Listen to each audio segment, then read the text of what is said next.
Hello students, welcome back to my channel. आज हम लोग पढ़ेंगे, हमने केमिस्ट्री में काफ़ी कुछ पढ़ लिया है। चैप्टर 5 हमने देख लिया है। चैप्टर 5 में हम लोगों ने एंजाइम कैटलिस्ट देखना था। कैटलिस्ट हम लोग देख चुके हैं। आज हम देखते हैं एंजाइम कैटलिस्ट। ठीक है, एंजाइम कैटलिस्ट क्या होता है? मतलब ये एक तरीके से आप कहा जाए तो ये क्या है, एक बायोलॉजिकल कॉम्प्लेक्स है, ऑर्गेनिक कॉम्प्लेक्स है। ठीक है, और ये बना किससे होता है? नाइट्रोजीनियस मतलब होता है ये नेचर का, मतलब उसमें नाइट्रोजन प्रेजेंट होती है। एंजाइम्स जो होते हैं वो एक तरीके से जैसे कैटलिस्ट रिएक्शन की रेट को बढ़ाते हैं, वैसे ही नॉर्मल लिविंग और एनिमल बोल सकते हो या प्लांट सेल बोल सकते हो, जितनी भी टाइप की लिविंग सेल्स होती हैं, मतलब लिविंग ऑर्गेनिजम्स होते हैं, उनमें एंजाइम्स प्रेजेंट होते हैं। ये एंजाइम्स क्या करते हैं? ये एक तरीके से अभी हम ये जो टर्म पढ़ रहे हैं एंजाइम, ये कैटलिस्ट के अंदर ही आते हैं। मतलब ये also increase the rate of reaction but doesn't participate. ठीक है, तो वो एंजाइम कहलाते हैं। एंजाइम जो होते हैं वो कैसे होते हैं? नाइट्रोजीनियस ऑर्गेनिक कॉम्प्लेक्स होते हैं। ठीक है, ये ऑर्गेनिक कॉम्प्लेक्स होते हैं, प्लस प्रोटीन नेचर के होते हैं। ठीक है, प्रोटीन आपको पता ही होगा, जैसे कि बोला जाता है प्रोटीन हमारी बॉडी में बनता है, या अमाइनो एसिड्स वगैरह जो रहते हैं बायोलॉजी की टर्म में, तो ये प्रोटीन नेचर के होते हैं। मतलब आप बोल सकते हो all enzymes are protein but all protein are not enzymes, ये टर्म यूज़ की जाती है। ठीक है, ये भी क्या करते हैं? रिएक्शन की रेट को बढ़ा देते हैं, बॉडी में प्रेजेंट होते हैं, नाइट्रोजीनियस ऑर्गेनिक कॉम्प्लेक्स कहलाते हैं, प्रोटीन नेचर के होते हैं। ठीक है, अब अगर हम इसके आगे देखें तो इनको लिविंग में प्रेजेंट होने के कारण, लिविंग सेल में प्रेजेंट होने के कारण इनको बायोलॉजिकल कैटलिस्ट भी बोला जाता है। ठीक है, क्योंकि ये जनरली कहाँ प्रेजेंट होते हैं? लिविंग बॉडी में प्रेजेंट होते हैं, इसलिए इनको बायोलॉजिकल कैटलिस्ट कहा जाता है या बायोकेमिकल कैटलिस्ट भी कहा जाता है। ठीक है, अब हम एंजाइम के बारे में देखते हैं और आगे के एंजाइम कैसे कैसे अपनी रिएक्शन, जैसे कि एक एग्जाम्पल के तौर पर मैं बताती हूँ आपको। एग्जाम्पल ले लेते हैं हम। हमारी बॉडी का मैं बता रही हूँ कि हमारी बॉडी में कौन कौन से एंजाइम्स जनरली प्रेजेंट रहते हैं और वो कैसे रिएक्शन की रेट को बढ़ाते हैं। तो जैसे कि सबसे पहला हम ले लेते हैं क्या? ग्लूकोज, C6H12O6, दैट इज़ क्या है? ये ग्लूकोज। ठीक है, ग्लूकोज है। अगर ग्लूकोज बॉडी में प्रेजेंट है तो वो सेल के अंदर भी जाना चाहिए, लेकिन वो ग्लूकोज फॉर्म में ही जाता है या और उससे ब्रेक डाउन होके जाता है, उससे और ज़्यादा छोटा होके जाता है। ठीक है, फूड की स्मॉलेस्ट यूनिट वैसे तो ग्लूकोज ही है। जब हम खाना खाते हैं तो सबसे छोटा जो पार्ट होता है वो ग्लूकोज होता है, पूरे अपने फूड का, एनर्जी का जो सोर्स होता है। जैसे हमारी एनर्जी लो होने लगती है तो हम ग्लूकोज पी लेते हैं, तो इसलिए स्मॉलेस्ट फॉर्म जो होता है हमारी बॉडी में फूड का या न्यूट्रिशन का, वो होता है ग्लूकोज। लेकिन ये और भी ज़्यादा ब्रेक डाउन होता है। अब ब्रेक डाउन कौन करता है? इसको एंजाइम करते हैं। ठीक है, यहाँ पे जो ग्लूकोज है, ग्लूकोज को जाइमेस नाम का एक एंजाइम होता है। एंजाइम्स में जनरली क्या होता है? ASE लगे होते हैं, ये भी आप याद रख लीजिएगा। ये क्या होते हैं? ये सफिक्स होते हैं कुछ, जिससे कि आप याद रख सकते हो कि सफिक्स जो होते हैं वो एंजाइम्स में ये एंजाइम्स में अगर सफिक्स ASE लगा है, कुछ एंजाइम्स पे ASE नहीं होता है लेकिन कुछ में होता है, तो उससे आप पहचान सकते हो कि ये एंजाइम है। ठीक है, हमने क्या लिया? ग्लूकोज लिया। ग्लूकोज को जाइमेस की प्रेजेंट में हमें क्या कराना है? ब्रेक डाउन कराना है। तो जब जाइमेस आता है तो ये C2H5OH अल्कोहल में कन्वर्ट हो जाता है, साथ में वाटर भी रहता है, वाटर की प्रेजेंस में ही ये होती है। तो यहाँ पे क्या हुआ? ग्लूकोज को जाइमेस की प्रेजेंस में किस में कन्वर्ट कर दिया? इथेनॉल में। ये क्या है? इथेनॉल। इससे भी और छोटा हो जाएगा। इथेनॉल का भी डिग्रेडेशन होता है। ठीक है, अब जैसे कि एक और एग्जांपल हम ले लेते हैं, जैसे शुगर केन है। शुगर केन का फॉर्मूला है C12H22O11, this is sugar cane या केन शुगर भी आप बोल सकते हो। ठीक है, अब इसको भी हमें क्या करना है? इसको भी हमें तोड़ना है। तोड़ेंगे तो हम वाटर की प्रेजेंट में ही, मतलब वाटर वहाँ पे प्रेजेंट रहेगा। फिर इसको अगर हमें कन्वर्ट करना है तो ये किस में कन्वर्ट होगा? ये जनरली इन्वर्टेज एंजाइम होता है, जो कि शुगर केन को या शुगर को क्या करता है? कन्वर्ट कर देता है ग्लूकोज में। C6H12O6 ये ग्लूकोज हो गया, साथ में C6H12O6 फ्रक्टोज हो गया। ठीक है, मतलब ये दो चीज़ों में कन्वर्ट कर देता है इन्वर्टेज शुगर केन को, किस में? ग्लूकोज और आपका इसमें फ्रक्टोज में। ऐसे कई बहुत सारे एग्जाम्पल आपको बुक में दिए हुए हैं। आप सिर्फ एक डेफिनेशन जैसे एंजाइम क्या होते हैं प्रॉपर आपको पता होना चाहिए, और उसकी कुछ एग्जाम्पल्स जो कि केमिकल रिएक्शन के थ्रू आप एक्सप्रेस कर दोगे, और उसमें कौन सा एंजाइम पार्टिसिपेट कर रहा है वो, तो ये कहलाते हैं आपके क्या, एंजाइम। अब एंजाइम जो हमने बता दिया एंजाइम ये, इसके अलावा हमारे स्टमक में जैसे कि आप नाम याद रख लीजिएगा, एक होता है पेप्सिन करके एंजाइम। अब इसमें AS ही नहीं लिखा है तो आप कैसे पहचानोगे, इसलिए मैंने कहा कि कुछ एंजाइम्स पे AS लगा होता है, AS ही लगा होता है, कुछ पे नहीं लगा होता है। पेप्सिन नाम का एंजाइम जो है वो हमारे किस में प्रेजेंट होता है, स्टमक में रहता है, ठीक है। ये क्या करता है, ये फूड को मतलब प्रोटीन में, मतलब प्रोटीन हो गए आपके या पेप्टाइड हो गई, इसमें क्या कर देता है, कन्वर्ट कर देता है। स्टमक का मतलब स्टमक में जो डाइजेशन रहता है वो जनरली कौन सा बैक्टीरिया करता है, हमारा पेप्सिन करता है। प्रोटीन में और पेप्टाइड में ये तोड़ देता है, ब्रेक डाउन कर देता है। अगर हम सिंगल मील एक दिन का खाते हैं और अगर उसमें पेप्सिन नहीं प्रेजेंट है, मतलब हमारी बॉडी में जो इम्पॉर्टेंट एंजाइम्स है अगर वो प्रेजेंट नहीं है, या डाइजेशन में जो पेप्सिन यूज़ होता है वो नहीं है, तो हमारे खाने को एक सिंगल मील को पचाने में, डाइजेस्ट करने में लगभग 50 ईयर्स लग जाएंगे, ठीक है। ये आप याद रखिएगा, मतलब इतनी फास्ट प्रोसेस करते हैं ये कि मतलब एंजाइम्स जो रहते हैं वो हमारी normal day to day life के लिए हमारी बॉडी में प्रेजेंट होना बहुत ज़रूरी है। तो ये आपका 50 ईयर्स का काम विद इन सेकेंड्स में या विद इन आवर्स में कंप्लीट कर देते हैं, ठीक है। इसके अलावा और भी है, जैसे कि आपने मिल्क में देखा होगा, मिल्क में लैक्टी या लैक्टोबैसिलस प्रेजेंट होते हैं। लैक्टोबैसिलाई आपने सुना भी होगा नाम। लैक्टोबैसिलाई कर्ड जो रहता है, दूध से कर्ड बना देते हैं, तो वो कर्ड में प्रेजेंट रहते हैं, तो वो लैक्टोबैसिलाई कहलाते हैं। तो ये है हमारा एंजाइम। अब एंजाइम की क्या होती हैं कैरेक्टरिस्टिक्स देख लेते हैं कि ये कैसे कैरेक्टर के होते हैं। कैरेक्टरिस्टिक्स में आते हैं तो कैरेक्टरिस्टिक में सबसे पहला ये है कि हाईली रिएक्टिव होते हैं, हाई रिएक्टिव, ठीक है। हाईली रिएक्टिव मतलब इन द सेंस कि बहुत जल्दी रिएक्शन को कंप्लीट कर देते हैं, बहुत जल्दी क्या करते हैं, जल्दी रिएक्शंस को कन्वर्ट करके मतलब छोटे छोटे प्रोडक्ट्स में ब्रेक डाउन कर देते हैं, ठीक है। फिर ये स्पेसिफिक नेचर के भी होते हैं। स्पेसिफिक नेचर का मतलब होता है कि ये एक ही केमिकल रिएक्शन में पार्टिसिपेट करेंगे, मतलब अगर ग्लूकोज है तो ग्लूकोज को जाइमेज ही कन्वर्ट कर पाएगा, दूसरी कोई रिएक्शन का एंजाइम उस पर पार्टिसिपेट नहीं करेगा। अलग अलग एंजाइम अलग अलग प्रोसेस और अलग अलग केमिकल रिएक्शन को कोड करते हैं, तो ये स्पेसिफिक नेचर के होते हैं। हाईली रिएक्टिव में भी आप बोल सकते हो कि बहुत जल्दी रिएक्शन करते हैं, मान के चलिए आप 10⁻⁻8 और समथिंग मतलब इतनी फास्ट ज़्यादा ये प्रोसेस करते हैं। फिर इसके बाद ये एक ऑप्टिमम टेम्परेचर पे, ठीक है, ऑप्टिमम टेम्परेचर पे वर्क करते हैं। इनका मतलब ज़्यादा टेम्परेचर होगा तो ये वर्क नहीं कर पाएंगे, इसलिए ये किस पे काम करते हैं, ऑप्टिमम टेम्परेचर पे। पीएच अगर होता है, पीएच क्योंकि हमारी बॉडी में तो ऑलरेडी स्टमक में पीएच प्रेजेंट, वो एसिड प्रेजेंट रहता है HCl, तो ऑब्वियसली उसमें पीएच भी होगा, तो ये स्पेसिफिक पीएच जैसे कि 5 to 7 इस रेंज के पीएच पे ये जल्दी असरदार रहते हैं, इस रेंज पे ये जल्दी काम करते हैं।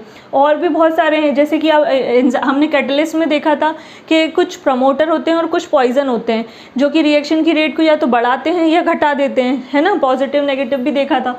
लेकिन एंजाइम्स में भी कुछ होते हैं क्या, एक्टिवेटर्स। ये क्या होते हैं, एक्टिवेटर्स बोल दो इनको या को एंजाइम बोल दो, ठीक है। इनको को एंजाइम या एक्टिवेटर भी बोला जाता है। ये भी क्या करते हैं, ये भी रिएक्शन की रेट को बढ़ा देते हैं, मतलब क्या करते हैं, ये एंजाइम के साथ जुड़ जाते हैं, एक तरीके से बॉन्ड बनाते हैं और फिर उसके बाद केमिकल रिएक्शन पॉसिबल होती है। वैसे तो मतलब और ज़्यादा अच्छे से होती है। इसमें आप ले सकते हो क्या, मैग्नीज हो गया 2 पॉजिटिव, सोडियम हो गया Na1 पॉजिटिव, कॉपर हो गया, कोबाल्ट हो गया, ये सारे जो हैं ये एक तरीके से क्या हैं, इनके ये हैं एक्टिवेटर या कोएंजाइम, किसी भी प्रॉपर के ये उनके साथ जुड़ जाते हैं और इनकी प्रेजेंस में क्या होता है, रिएक्शन की रेट और ज़्यादा तेज़ हो जाती है। इसके बाद इनके इनहिबिटर भी होते हैं।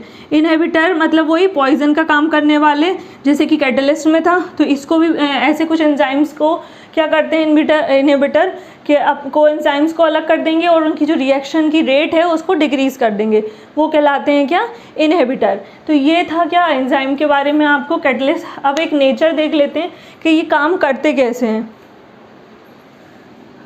यहीं पे मैं बता देती हूँ आपको।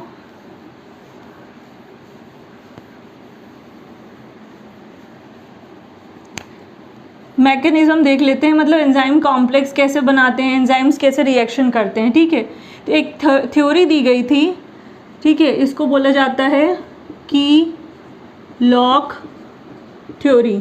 ठीक है, एंजाइम के बेस पर किसी साइंटिस्ट ने थ्योरी दी थी की लॉक थ्योरी। उसको हम देखते हैं कैसे एंजाइम के बारे में अगर आपको लिखने को आता है तो आप एंजाइम की डेफिनेशन लिखेंगे, वो कैसे नेचर के होते हैं वो लिखेंगे, 2-3 केमिकल रिएक्शन से बताएंगे कि कौन, जैसे इन्वर्टेज, जाइमेज मैंने बताया आपको, या पेप्सिन, लैक्टोबैसिलाई, इन सब के बारे में लिखेंगे। और रिएक्शन जब लिखेंगे तो उसमें प्रॉपर आप ऊपर जो लिखा था मैंने, जैसे इन्वर्टेज लिखा था एरो के ऊपर, प्रॉपर वैसे ही लिखेंगे। फिर इनकी कैरेक्टरिस्टिक्स आप बताएंगे कि ये कैसे होते हैं, रिएक्टिव, स्पेसिफिक, ऑप्टिमम टेम्परेचर पे, पीएच पे, इसमें इनहिबिटर भी होते हैं और एक्टिवेटर भी होते हैं। ये इतना आपको लिखना है। और अगर डीपली जैसे बड़े नंबर में आता है आपको, मान लीजिए 5 या 6 मार्क्स में आता है, तो फिर आप क्या कर सकते हैं, एक थ्योरी भी देकर भी एक्सप्लेन कर सकते हैं, जिसको बोला जाता है की लॉक थ्योरी।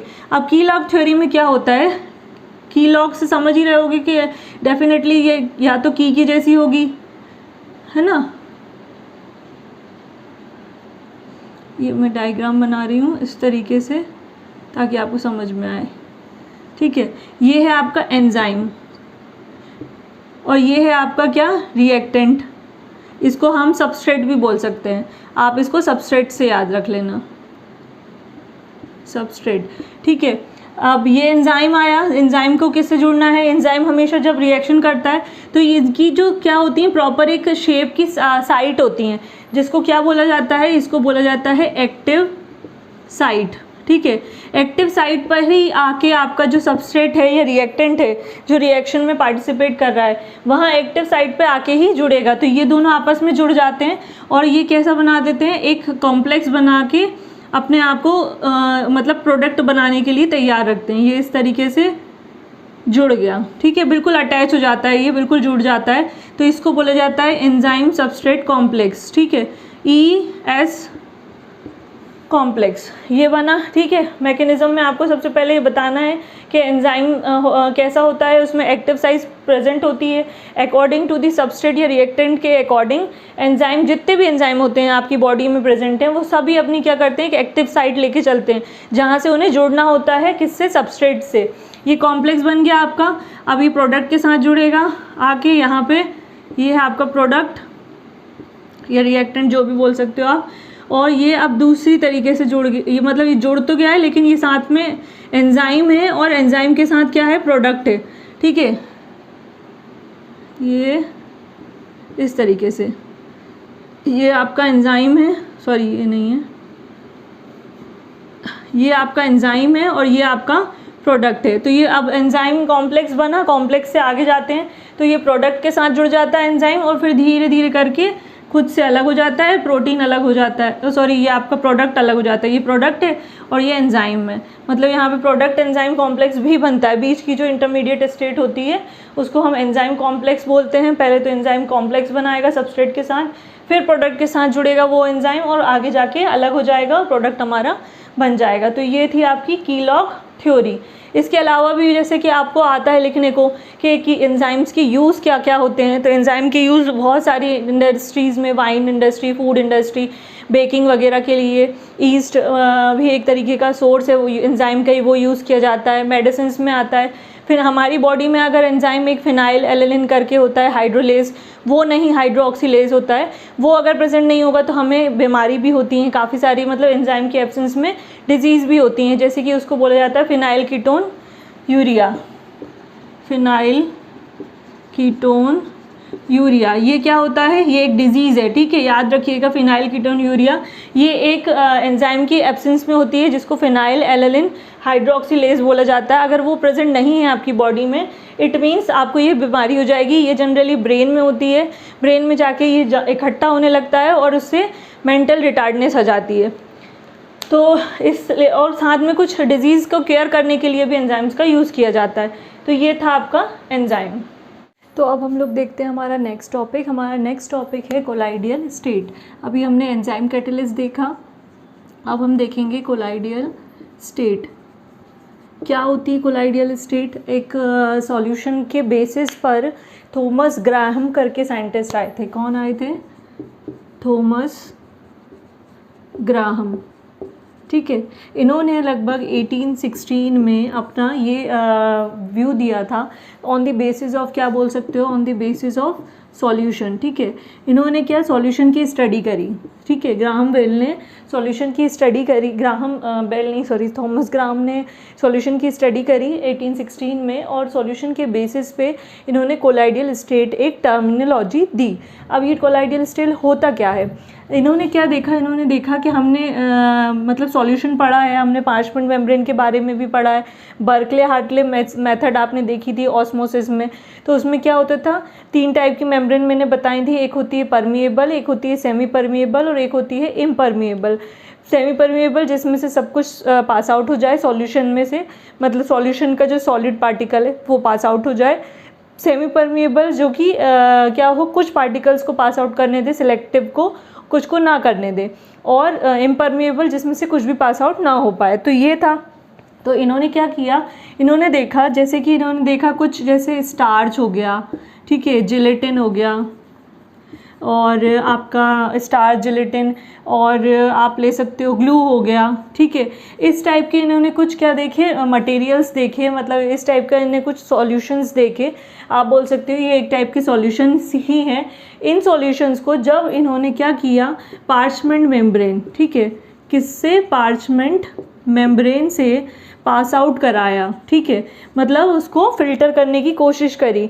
तो क्या हुआ, ये जो पार्टिकल्स थे ये पास आउट नहीं हो पाए, मतलब पार्चमेंट मेम्ब्रेन से ये फिल्टर्ड नहीं हो पाए। वहीं इन्होंने देखा कि अगर आप NaCl लेते हो, NaCl सॉल्यूशन हो गया आपका, शुगर सॉल्यूशन हो गया, या फिर आप बोल सकते हो आपका यूरिया हो गया, ये सारे जो सॉल्यूशन थे ये पार्चमेंट मेम्ब्रेन से क्या हो रहे थे, पास आउट हो रहे थे। ठीक है, मतलब ये फिल्टर हो रहे थे, आप बोल सकते हो। तो उन्होंने क्या कहा कि कुछ ऐसे, फिर उन्होंने और डीप स्टडी करी। उन्होंने क्या किया, उन्होंने पार्टिकल की स्टडी करी। किसकी करी, पार्टिकल की स्टडी करी। जब पार्टिकल की स्टडी उन्होंने करी तो पार्टिकल का साइज़ उन्हें पता चला। ठीक है, उन्होंने क्या देखा, पार्टिकल का साइज़ देखा।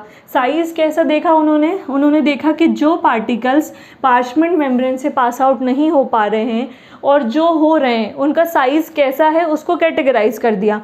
उन्होंने क्या कहा, उन्होंने लिया 10⁻⁹, जिसको हम बोल सकते हैं 1 नैनोमीटर, nm का मतलब होता है 1 नैनोमीटर, 2 से लेकर 10⁻⁶, जिसको बोला जा सकता है आपका 1000 नैनोमीटर। ठीक है, उन्होंने कहा ऐसे पार्टिकल्स, ठीक है, कोलाइडियल स्टेट में हम सॉल्यूशन का ही एक तरीके से स्टडी कर रहे हैं।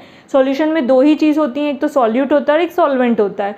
तो इसीलिए उन्होंने जब स्टडी करना स्टार्ट करी थी डिफरेंट सॉल्यूशंस पे, तो वो आए किस नतीजे पे, पार्टिकल पे आ गए। पार्टिकल में उन्होंने क्या आइडेंटिफाई किया, साइज़ को। साइज़ के बेसिस पे उन्होंने क्या किया, कहा कि कुछ ऐसे पार्टिकल्स होते हैं जैसे जो कि 10⁻⁹ यानी 1 नैनोमीटर से के बीच में 10⁻⁶ मतलब 1000 नैनोमीटर के बीच में आते हैं। ऐसे पार्टिकल्स क्या कहलाते हैं, ऐसे पार्टिकल्स को उन्होंने बोला कोलाइड्स। इन पार्टिकल्स को आप क्या कहोगे, कोलाइड्स। कोलाइड्स का वर्ड का अगर ग्रीक मीनिंग देखें तो इसका मतलब होता है कोला। कोला का मतलब होता है ग्लू। ठीक है, तो उन्होंने कहा वो कहलाते हैं वो पार्टिकल्स सॉल्यूशन जब बनाते हैं, ये पार्टिकल्स या ऐसे पार्टिकल्स जिनका साइज़ जो रहता है 1 नैनोमीटर से लेकर 1000 नैनोमीटर के बीच का रहता है, वो क्या कहलाते हैं, कोलाइड्स। और जब ये सॉल्यूशन बनाते हैं तो उसको हम बोलते हैं क्या, कोलाइडियल स्टेट या कोलाइडियल आपका सॉल्यूशन। ठीक है, अब ये तो हो गया पार्टिकल का साइज़ और पार्टिकल के बेसिस पे उन्होंने बता दिया। अब इस बेसिस पे उन्होंने कैटेगराइज भी किया। कैटेगराइज कैसे किया कि इसके जैसे जो छोटे पार्टिकल होंगे 1 नैनोमीटर से स्मॉलेस्ट पार्टिकल, वो कैसे सॉल्यूशन बनाएंगे, और 1000 नैनोमीटर से जो बड़े पार्टिकल्स होंगे वो कैसे सॉल्यूशन बनाएंगे। तो इन्होंने क्या किया, इन्होंने इसको जस्टिफाई किया, कैटेगराइज किया। कैसे कैटेगराइज किया, उन्होंने इसको टाइप्स ऑफ सॉल्यूशन के बेसिस पे किया। क्या हुआ, फिर इन्होंने क्या दिया, टाइप्स ऑफ सॉल्यूशन दिया। ठीक है, ऑन द बेसिस ऑफ बोल सकते हो किसके बेसिस पे, पार्टिकल के बेसिस पे। उन्होंने कहा फर्स्ट 3 टाइप के सॉल्यूशन उन्होंने बताए। कितने, 3 टाइप्स के। ठीक है, पहला उन्होंने बोला क्या, ट्रू सॉल्यूशन। पहला बोला उन्होंने ट्रू सॉल्यूशन। सेकंड उन्होंने बोला सस्पेंशन। ठीक है, थर्ड उन्होंने बोला कोलाइडियल सॉल्यूशन, ठीक है, कोलाइडियल सॉल्यूशन। इस तरीके से उन्होंने तीन अपनी टर्म सॉल्यूशन की डिवाइड कर दी और तीनों को अलग अलग पार्टिकल के साइज़ के बेसिस पे डिवाइड किया। अब ट्रू सॉल्यूशन क्या होते हैं, सबसे पहले हम देखते हैं ट्रू सॉल्यूशन।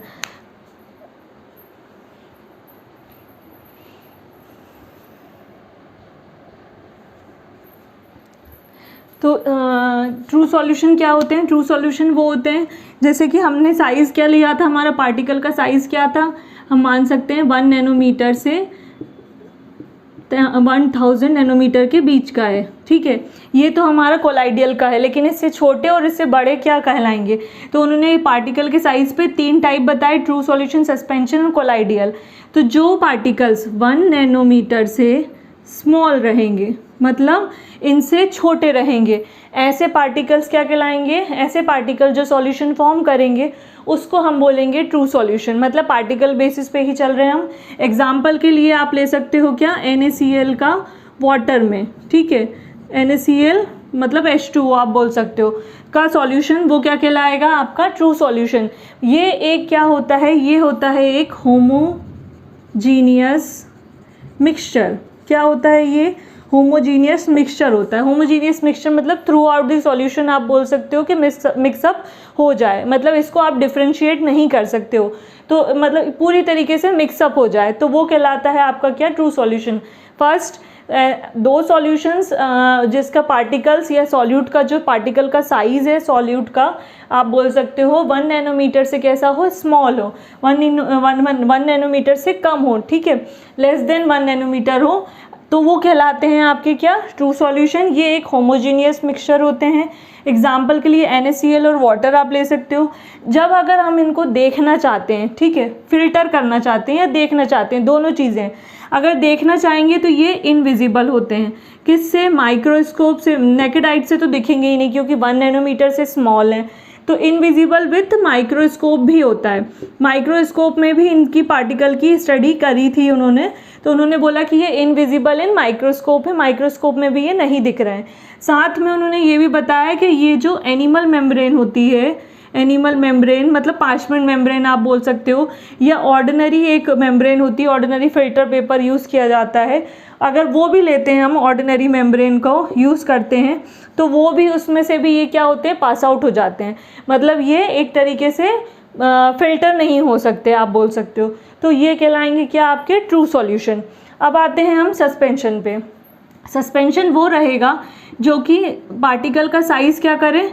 लार्ज हो। किससे? आपके 1000 नैनोमीटर से कैसा हो? ज़्यादा हो पार्टिकल का साइज़। वो पार्टिकल्स जब सॉल्यूशन बनाते हैं तो उसको हम बोलते हैं सस्पेंशन। इसके लिए एग्जांपल के लिए आप ले सकते हो, डस्ट होती है आपकी या डर्ट होती है। डर्ट को आप वाटर में डिज़ोल्व करो तो डिज़ोल्व तो हो जाती है वो, लेकिन थ्रू आउट नहीं होती। तो ये एक तरीके का कैसा हुआ? ये हुआ आपका हेट्रोजीनियस मिक्सचर हुआ, ठीक है, हेट्रोजीनियस मिक्सचर या हेट्रोजीनियस सॉल्यूशन आप बोल सकते हो। Those particles which are larger from the 1000 nanometers and make a solution that is known as suspension, ये क्या कहलाएंगे? हेट्रोजीनियस मिक्सचर कहलाएंगे। एंड डस्ट जो रहती है इन वाटर में अगर उसको डिज़ोल्व करते हैं तो ये उसका एग्जाम्पल होगा। अब इसको अगर हम विजिबिलिटी के तौर पे देखें तो ये क्या होते हैं? ये विजिबल होते हैं माइक्रोस्कोप में, ठीक है, विजिबल इन माइक्रोस्कोप, ठीक है, माइक्रोस्कोप MS, ठीक है। और अगर फिल्टरेशन करेंगे तो ये एनिमल मेम्ब्रेन और ऑर्डिनरी मेम्ब्रेन से फिल्टर नहीं हो पाएंगे। Not filter with animal membrane और आपकी ऑर्डिनरी मेम्ब्रेन, इनसे फिल्टर नहीं हो पाएंगे। फिर आते हैं हम अपने कोलाइडियल सॉल्यूशन पे। कोलाइडियल मतलब जो कोलाइड्स के थ्रू बने, मतलब जो पार्टिकल का साइज़ क्या हो? 1 नैनोमीटर से 1000 नैनोमीटर के बीच में का हो, बिटवीन हो, तो ठीक है ना, बिटवीन हो, तो वो जो सॉल्यूशन बनाएंगे वो क्या कहलाएंगे? Colloidal solution. ये भी एक तरीके का क्या है? हेट्रोजीनियस मिक्सचर ही है, ठीक है। ये भी एक तरीके से। और ये बीच की स्टेट आप बोल सकते हो, ट्रू सॉल्यूशन और सस्पेंशन के बीच की जो स्टेट होगी वो आपकी क्या कहलाएगी, कोलाइडियल सॉल्यूशन। ठीक है, ये एक हेट्रोजीनियस, ये भी एक हेट्रोजीनियस मिक्सचर है। इसको अगर हम माइक्रोस्कोप से देखते हैं तो नहीं दिखता है, लेकिन जब लाइट की प्रेजेंस में, ठीक है, लाइट प्रेजेंस होती है और उसको अल्ट्रा माइक्रोस्कोप करके एक यूज़ होता है, जिसमें क्या होता है, ये हाई टेक्नोलॉजी का माइक्रोस्कोप होता है नॉर्मल माइक्रोस्कोप के कंपैरिजन में। तो जब हम इस सॉल्यूशन में, ये सॉल्यूशन है, इस पे जब हम लाइट को पास आउट कराते हैं और फिर इस पार्टिकल की स्टडी माइक्रोस्कोप की जगह अल्ट्रा माइक्रोस्कोप में की जाती है, तो पार्टिकल कैसे होते हैं, विजिबल होते हैं, तब हमें इसके पार्टिकल्स दिखाई देते हैं। तो ये आपका कहलाएगा कोलाइडियल सॉल्यूशन। कोलाइडियल सॉल्यूशन का एग्जांपल स्टार, जिलेटिन, ग्लू वाला ये आप दे सकते हो। अब क्या हुआ, अब सॉल्यूशन बन गया। सॉल्यूशन की अब उन्होंने बोला कि दो फेस होती हैं, जैसे हमारी सॉल्यूशन में हम पहले भी पढ़ते आ रहे हैं, एक होता है सॉल्यूट और एक होता है सॉल्वेंट। लेकिन यहाँ पे क्या है, उन्होंने दूसरी टर्म यूज़ करी। दूसरी टर्म कैसे यूज़ करी उन्होंने, जो कोलाइडियल सॉल्यूशन था, ये जो कोलाइडियल सॉल्यूशन है, इसको उन्होंने बोला एक तो फेस रहेगी इसमें डिस्पर्स्ड फेस, ठीक है, और एक रहेगी क्या, डिस्पर्शन मीडियम। ठीक है, हमने देखा है ये दो इन्होंने फेस बताई सॉल्यूशन बनाने की, कोलाइडियल सॉल्यूशन बनाने की टाइप्स हमने देख लिए। सॉल्यूशन बनाने की उन्होंने बोला कि इसमें दो फेस होती हैं, एक होता है डिस्पर्स्ड फेस और एक होता है डिस्पर्शन मीडियम। डिस्पर्स्ड फेस का मतलब जो स्मॉल क्वांटिटी में सॉल्यूशन में प्रेजेंट रहे, लाइक एज आप बोल सकते हो क्या, सॉल्यूट। ठीक है, मतलब ये कैसा हो गया आपका, ये सॉल्यूट हो गया डिस्पर्स्ड फेस। और जो ज़्यादा क्वांटिटी में रहे वो क्या कहलाएगा, लाइक एज सॉल्वेंट। तो ये क्या कहलाएगा आपका, ये सॉल्वेंट हो गया, तो ये कहलाएगा आपका डिस्पर्शन मीडियम। मतलब आप सॉल्यूशन के वही बोल सकते हो कि सॉल्यूट और सॉल्वेंट को उन्होंने अपने तरीके से टर्मिनोलॉजी यूज़ करके वर्ड्स का नाम दिया, नॉमेनक्लेचर दिया कि डिस्पर्स फेस मतलब छोटी क्वांटिटी में रहेगा और डिस्पर्शन मीडियम लार्ज क्वांटिटी में रहेगा, मतलब आपका सॉल्वेंट रहेगा। इसके एग्जांपल्स भी हैं। एक और चीज़ इसमें यूज़ की जाती है, कुछ टर्मिनोलॉजी है, जैसे कि मैं यहाँ बता देती हूँ। जब भी अगर आप सॉलिड को इन लिक्विड में मिलाते हो, ठीक है, इन लिक्विड में, तो जब सॉलिड लिक्विड में मिलाया जाता है तो उसे बोला जाता है सॉल। ठीक है, सॉल बनता है। इसका एक टेबल बना हुआ है, आप देख लीजिएगा, उसमें 8 टाइप ऑफ डिस्पर्स फेस और डिस्पर्शन मीडियम के बेसिस पर 8 फेसेस बताई गई हैं कि सॉलिड को लिक्विड में मिलाएंगे तो क्या बनेगा, लिक्विड को सॉलिड में मिलाएंगे, गैस को सॉलिड में मिलाएंगे, गैस को लिक्विड में मिलाएंगे तो क्या बनेगा। तो इसको ये टर्मिनोलॉजी जो है वो आप देख सकते हो और उनके एग्जाम्पल्स भी हैं, वो आप उसको मेमोराइज कर लेना।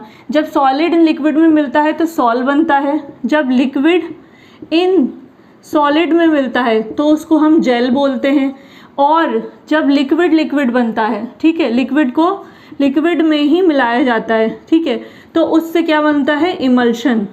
क्या बनता है, इमल्शन फॉर्म होता है। ये तीनों टर्मिनोलॉजी याद रख लीजिएगा आप, और साथ में जो अलग अलग 8 फेस दी हुई हैं उनके एग्जाम्पल्स जो दिए हुए हैं वो मेमोराइज कर लीजिएगा, बिकॉज पूछा जा सकता है ऑब्जेक्टिव वाइज में कि when liquid is mixed with solid तो किस टाइप का मिक्सचर बनेगा।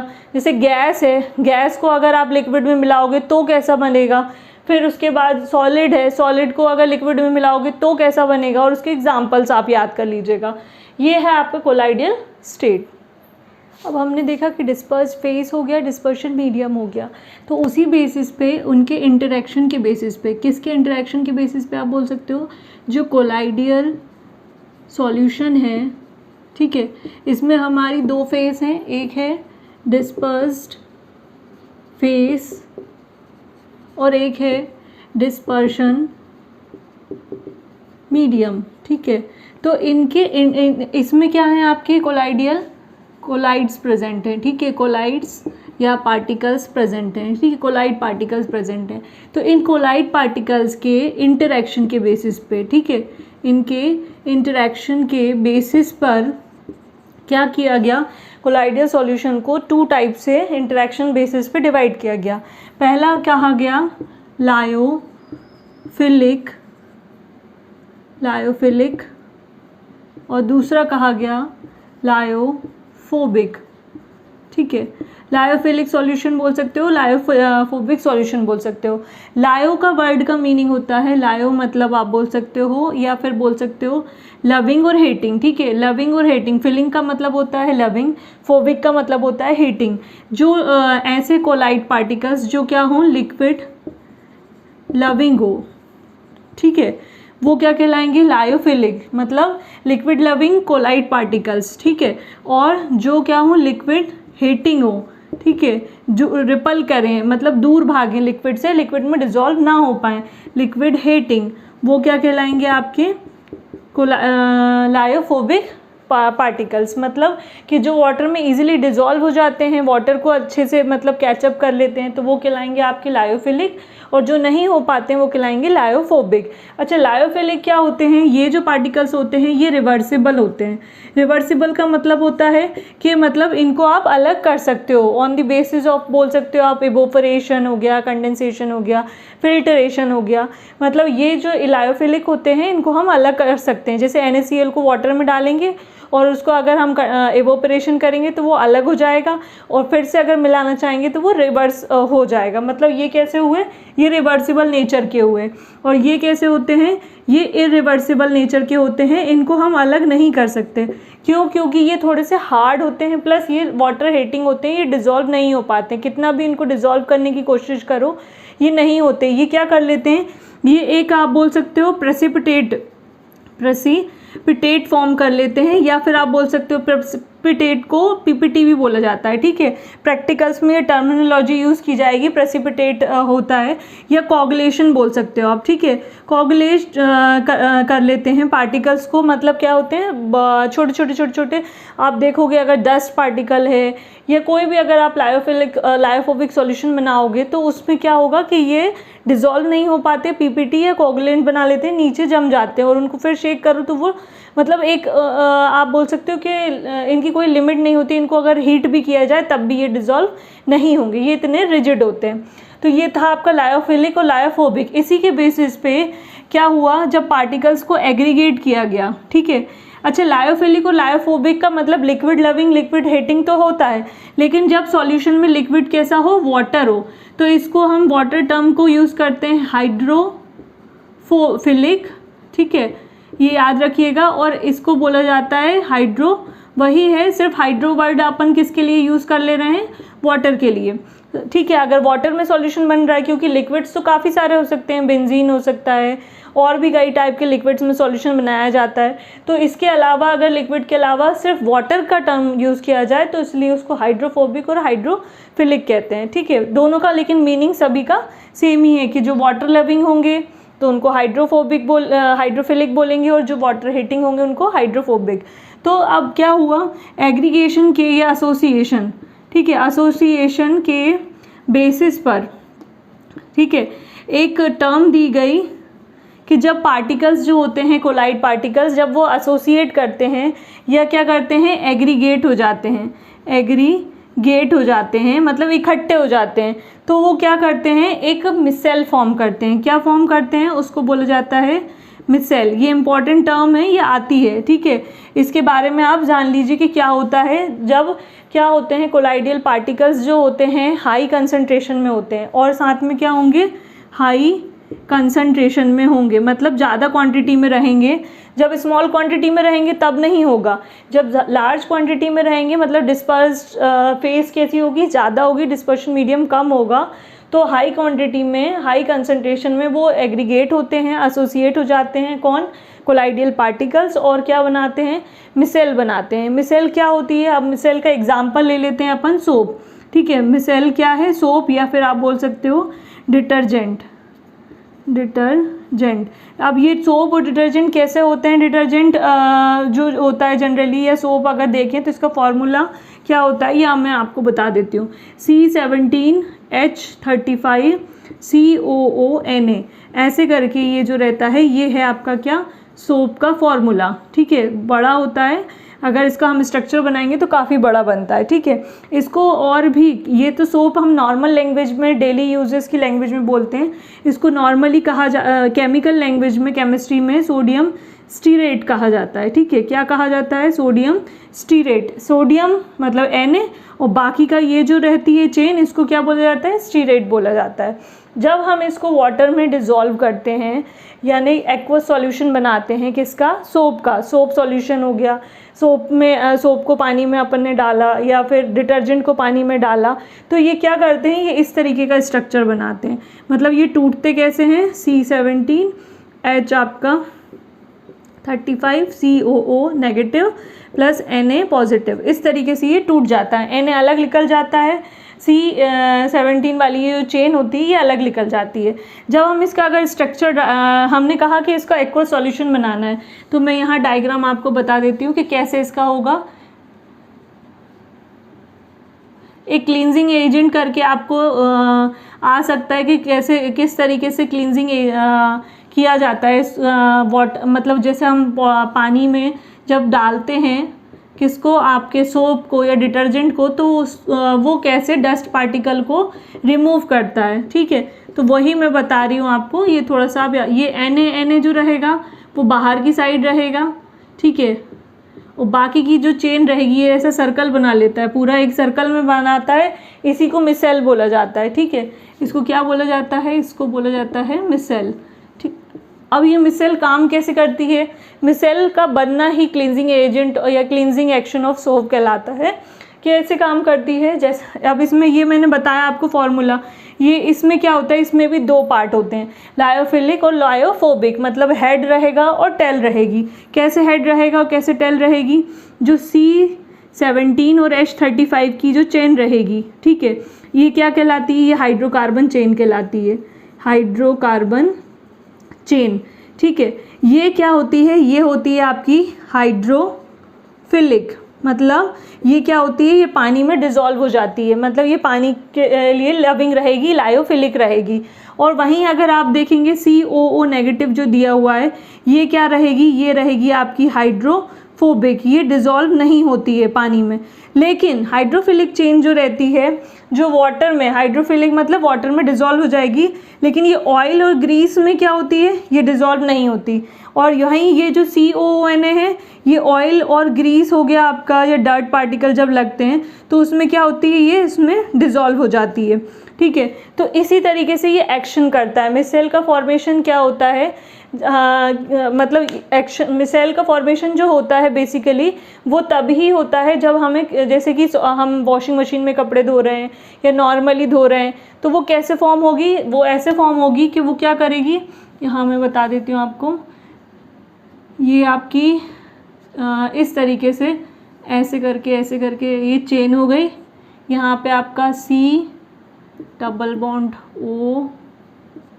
ONA, या यहाँ लगा दो आप NaCO, ठीक है। ये CONA, ये इस तरीके से रहता है। तो इतना जो पोर्शन जहाँ से ये कार्बन की चेन चल रही है, ठीक है, और वहीं अगर ये रहेगा इतना पार्ट, ये क्या कहलाएगा? आपका हेड कहलाएगा। ये कहलाएगा आपका हाइड्रोफिलिक, ठीक है।